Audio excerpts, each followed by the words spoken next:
सलान मुग़ल हैं कश्मीर से। कहते हैं कि अभी 2 दिन पहले तहरीक लब्बैक या रसूल अल्लाह के सरबराह डॉक्टर अशरफ आसिफ जलाली साहब के मुतालिक एक खबर चलाई गई। वो अपने आबाई इलाके में जा रहे थे और रास्ते में पुलिस ने नाका लगा के उनकी गाड़ी से शराब की बोतलें बरामद की। और आज तहरीक लब्बैक पाकिस्तान के सरबराह अल्लामा हाफिज साद हुसैन रिजवी साहब के मुतालिक ये 24 न्यूज़ की खबर है कि सरबराह तहरीक लब्बैक पाकिस्तान साद रिजवी की गाड़ी से शराब की बोतलें बरामद। वो अपने आबाई इलाके की तरफ सफ़र कर रहे थे। आप इसके बारे में वजाहत कर दें कि ये मामला क्या है और इसकी हकीकत क्या है। गुजारिश ये है कि इस तरह की खबरें बिल यकीन आप जानते हैं कि झूठी और फेक खबरें होती हैं, और ख़ास तौर पे ऐसे अफराद की निस्बत जब कोई ऐसी खबर सुनने को मिले कि जिनका माजी ऐसी खबर के मुतालिक खुद गवाही दे रहा हो कि ये झूठी खबर है। मिसाल के तौर पे अल्लामा डॉक्टर अशरफ आसिफ जलाली साहब और साहबजादा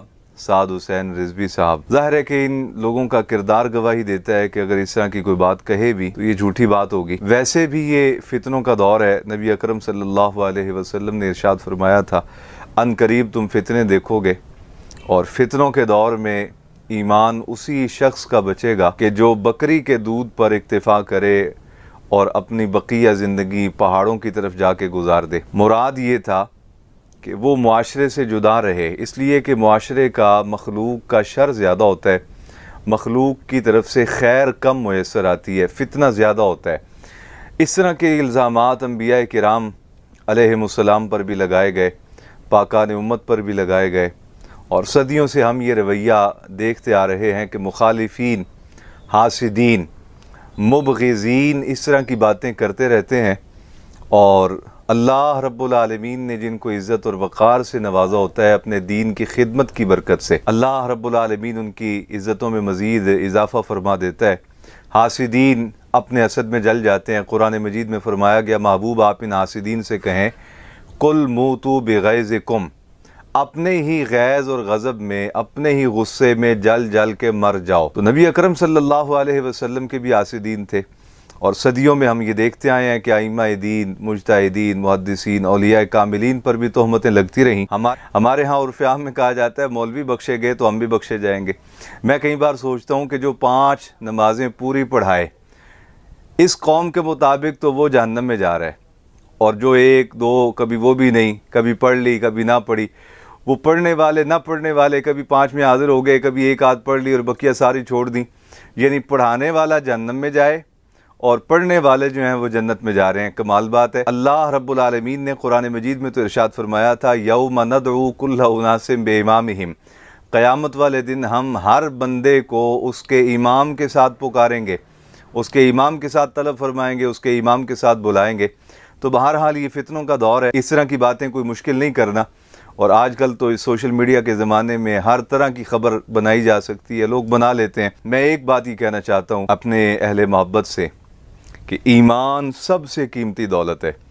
आप जब किसी बंदे पर तोहमत लगाते हैं, आप जब किसी बंदे पर इल्ज़ाम लगाते हैं और वो इल्ज़ाम झूठा होता है, आप जानते होते हैं कि ये बात गलत कह रहे हैं, इसके बावजूद आप सिर्फ अपने बातिन की खबासत को तस्कीन देने के लिए इस तरह की खबर वायरल करते हैं, तो आप फिर ये यकीन रखें कि तोहमत लगा रहे हैं। और तोहमत के मुतालिक नबी अकरम सल्लल्लाहु अलैहि वसल्लम ने इरशाद फरमाया कि ये ज़िना से बदतर है, इसलिए कि इंसान ज़िना करता है तो ज़िना करने के बाद अल्लाह रब्बुल आलमीन की बारगाह में माफ़ी का तलबगार होता है, तो रब ताला माफ़ी अता फरमा देता है।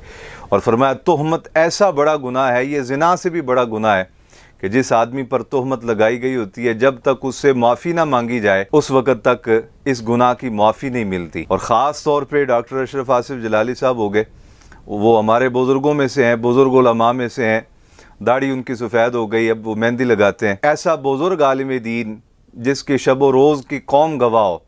मैं ज़ाती तौर पे जानता हूँ कि डॉक्टर साहब ताज्जुद गुजार हैं, बीमारी के अय्याम में, अलालत के अय्याम में भी वो ताज्जुद नहीं छोड़ते। ऐसा बाअमल आलिम दीन, उसके बारे में इस तरह की बात कह देना ये खूब से बातें हैं, और ये अल्लाह रब्बुल आलमीन की तरफ से बंदे पर दुनिया में अजाब है कि वो ख्याल ही नहीं करता कि मैं ऐसे नेक आदमी के बारे में बात कर रहा हूँ कि जिसके खिलाफ बात करके अल्लाह रब्बुल आलमीन की बारगाह से मेरे लिए सिवाय मारूमी के और कुछ नहीं आएगा। वो जानता है कि ऐसे नेक आदमी के बारे में बात करके मैं अपने सारे के सारे अमाल ज़ाय कर बैठूँगा, अल्लाह रब्बुल आलमीन की रहमत से महरूम हो जाऊँगा। फिर भी वो इस तरह की बात धड़ल्ले के साथ करता है। तो मैं अपने अजीज़ों से कहना चाहता हूँ, अपना ईमान बचाएं और अपनी ज़ुबान को हमेशा खैर के लिए इस्तेमाल करें। आपकी ज़ुबान से जो लफ्ज़ निकले वो खैर का लफ्ज़ हो। शर आपके लिए बुरा है, आपकी औलाद के लिए बुरा है, जो अजदाद आपके विसाल कर गए हैं उनके लिए शर बुरा है। क़यामत वाले दिन उनके लिए भी मुश्किल का बायस बन जाएंगी आपकी ज़ातें कि तुम ऐसी औलाद की तरबियत करके आए थे कि जिन्होंने बाद में इस तरह की गुफ्तगू की और इस तरह तोहमत और इल्ज़ाम तराशियाँ करते रहे। तो ये कोई हकीकत नहीं। बहुत सारे लोग बहुत सारी बातें कहते रहते हैं।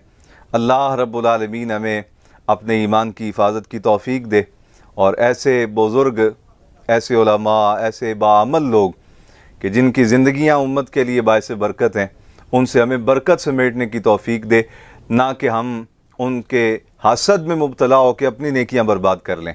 अस्सलामु अलैकुम वरहमतुल्लाहि वबरकातुहू।